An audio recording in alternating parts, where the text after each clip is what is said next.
Calon kiper keturunan baru skuad Garuda kini mencuri perhatian menjelang laga timnas di putaran ketiga. Begini penawaran tepat Erick Thohir ke Patrick Kluivert dan juga ke para pemain tim merah putih menjelang melawan timnas Cina dan juga Jepang pada Juni mendatang. Sindiran balasan penggemar SC Heerenveen kepada Tom Haye kini ramai di media sosial di pertandingan klubnya. Laga persahabatan tim merah putih kontra timnas Rusia kini juga santer dibahas di tengah perjuangan tim merah putih di putaran ketiga. Ramai soal kondisi Ragnar Oratmangun yang dikabarkan sakit hingga absen berturut-turut bersama klubnya di Liga Belgia. Mampukah Gerard Van Broek meraih trofi pertamanya bagi skuad Garuda di Piala AFF U23 2025?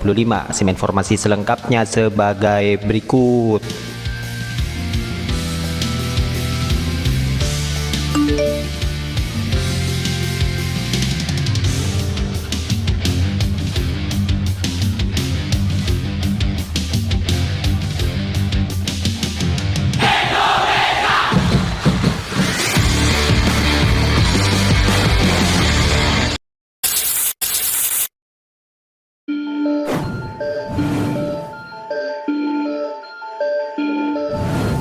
Ketua Umum PSSI Erick Thohir kini memberikan tawaran khusus kepada pelatih timnas Indonesia yaitu Patrick Kluivert menjelang dua laga lanjutan putaran ketiga.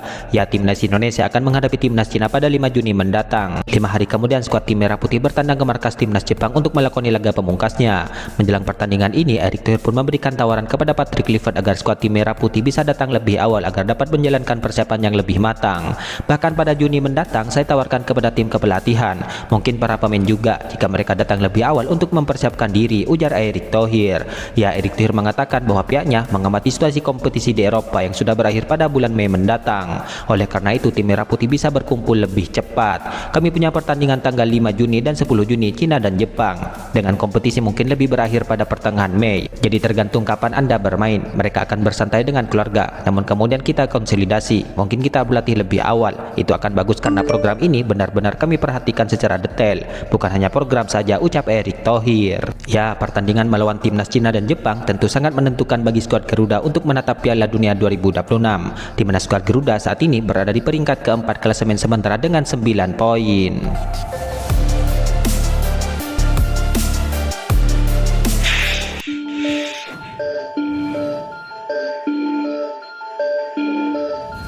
Timnas Indonesia kini dikabarkan akan melawan timnas Rusia pada September 2025 ini. Ide laga uji coba tersebut pertama kali terdengar dari perkataan Wakil Perdana Menteri Federasi Sepak Bola Rusia, yaitu Denis Manturo.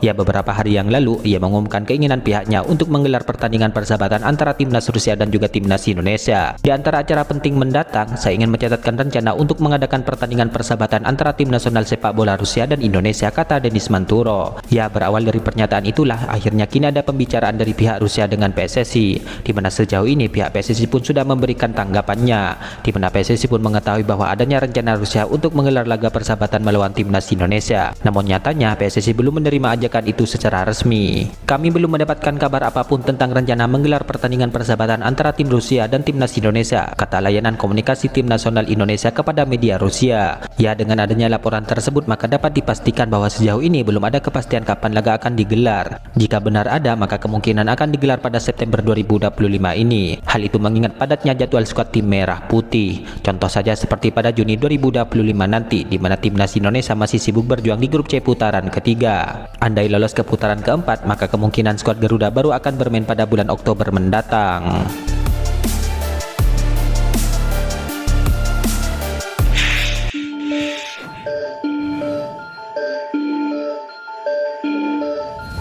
Setelah ditunjuk sebagai pelatih timnas Indonesia U23 pada bulan Januari kemarin, Gerard Van Broek kini akan segera menjalani debutnya sebagai pelatih skuad Garuda Muda, di mana rencananya tepat pada 15-31 Juli 2025, timnas Indonesia U23 akan mengambil bagian di Piala AFF U23 yang akan berlangsung di Indonesia.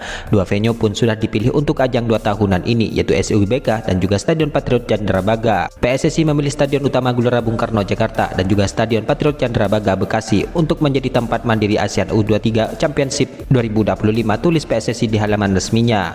Ya, di ajang ini Gerard Van Boeck tidak akan bisa memainkan sejumlah pemain diaspora seperti Marcelino, Rafael Surik, Ivar Jenner, dan juga Justin Hubner. Selain ajang ini bukan level mereka, namun Rafael Surik dan kawan-kawan juga tengah bersiap untuk menyambut musim baru bersama klubnya masing-masing. Karena itu mereka hampir pasti absen di Piala AFF U23 2025 ini. Sang pelatih pun berpotensi mengandalkan pemain jebolan Piala AFF 2024 senior di ajang U23 ini, di mana saat itu mayoritas personel tim Merah Putih senior adalah pemain-pemain timnas Indonesia U23.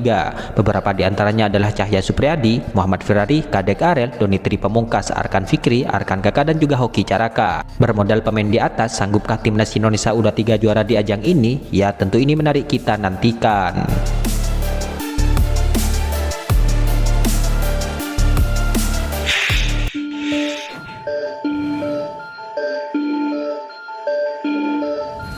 Timnas Indonesia kini diperkirakan tidak akan kehabisan stok kiper keturunan berkualitas dalam beberapa tahun ke depan. Ya, diketahui skuad Garuda sendiri sudah memiliki Martin Paes dan juga Emil Audero yang kini memperkuat FC Dallas dan juga Palermo. Martin Paes sendiri selalu menjadi pilihan utama di laga lanjutan putaran ketiga mulai sejak ia bergabung. Sementara Emil Audero sudah masuk ke dalam skuad tim Merah Putih di saat melawan timnas Australia dan juga Bahrain meskipun belum mendapatkan kesempatan bermain.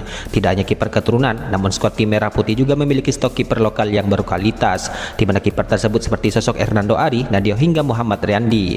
Namun menariknya, kini timnas Indonesia berpotensi mendapatkan amunisi baru di sektor penjaga gawang setelah mencuatnya nama Ken van Overland. Masih berusia muda yaitu 21 tahun, ia saat ini memperkuat skuad utama FC Volendam. Kiper jangkung berpostur 199 cm tersebut pun dikabarkan memiliki darah keturunan Surabaya, Jawa Timur. Ia pun juga mencatatkan prestasi mengkilap dengan ikut serta mengantarkan timnya promosi ke Eredivisie musim depan, di mana sejauh ini ia juga telah bermain sebanyak 26 kali dan mengemas 10 clean set. Menariknya, ia pun juga memiliki darah keturunan Indonesia dari nenek di sisi ayahnya. Sebagai informasi, neneknya merupakan orang asli Belanda yang lahir di Surabaya. Dalam konteks Hindia Belanda saat itu, status semacam ini membuat nenek sang kiper masuk ke dalam kategori Bleeders.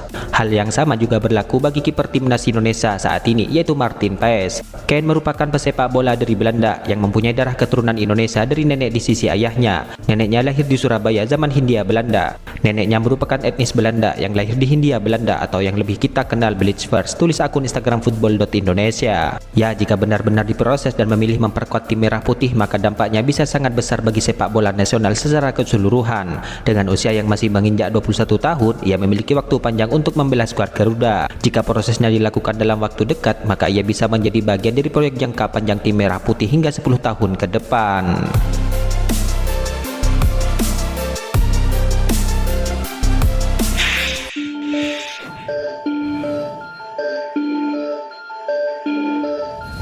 Gelandang timnas Indonesia yaitu Tom Haye kini kembali menunjukkan performa memukau meskipun klubnya harus menyerah 1-2 dari SC Heerenveen dalam laga lanjutan Eredivisie musim ini. Ya, dalam pertandingan tersebut Tom Haye bermain penuh selama 90 menit. Meskipun timnya kalah, namun Tom Haye tetap tampil sebagai pengatur permainan di lini tengah. Menurut data dari iSoccer, Tom Haye mencatatkan total 67 sentuhan di sepanjang pertandingan, di mana ia juga tampil rapi dalam mengalirkan bola dengan 82% akurasi umpan. Namun sayangnya kekalahan ini memperpanjang tren buruk Almere City yang kini terpuruk di dasar klasemen. Ya, namun yang lebih menarik di laga tersebut bagi Tom Haye adalah soal sambutan pendukung SC Heerenveen yang disebut-sebut menyindir sang profesor, di mana terlihat penggemar SC Heerenveen membentangkan spanduk yang bertuliskan bla bla bla, dan hal itu disebut membalas sindiran Tom Haye di laga sebelumnya.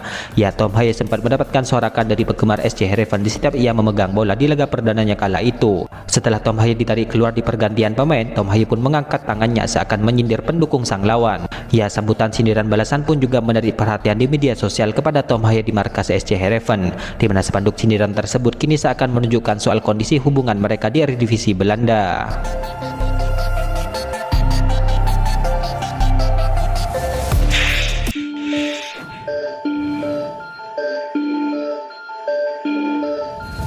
Kabar buruk kini datang dari Belgia, di mana penyerang timnas Indonesia yaitu Ragnar Oratmangon kini dikonfirmasi mengalami sakit dan harus absen membela klubnya FC Vedender. Pelatih FC Vedender pun mengonfirmasi bahwa Ragnar Oratmangon mengalami sakit dan dalam kondisi kurang fit. Namun saat itu sang pelatih tidak menyebutkan penyakit apa yang tengah diderita oleh Ragnar yang absen lama sejak kembali dari timnas Indonesia pada bulan Maret kemarin. Ragnar Oratmangon masih diragukan tampil karena sakit pada pekan ini, ujar sang pelatih. Ya, jika merujuk dari keterangan halaman Transfermarkt, Ragnar Oratmangon sedang mengalami sakit sakit akibat terkena infeksi. Hal itu sehingga ia harus absen lama dan kembali tidak masuk ke dalam daftar susunan pemain FC Vedender baru-baru ini. Absennya Ragnar Ortmangon di laga tersebut merupakan yang keempat secara berturut-turut sejak akhir Maret 2025 yang lalu. Terakhir kali Ragnar Ortmangon bermain bagi klubnya sebelum jeda internasional pada Maret 2025 kemarin. Ya, dalam hal ini tentu ini menjadi kabar kurang baik bagi skuad Garuda menjelang laga tim Merah Putih melawan timnas Cina dan juga Jepang. Namun dalam hal ini semoga saja sang pemain bisa segera pulih dan kembali mendapatkan tempat utama di klubnya. Hal itu sehingga performanya tidak menurun dan bisa kembali tampil optimal di level klub maupun di level internasional. Itulah ulasan terkini hangat dan menarik seputar tim Merah Putih yang dapat kami sajikan hari ini. Jangan lupa dukung terus tim Merah Putih di channel ini dan salam olahraga.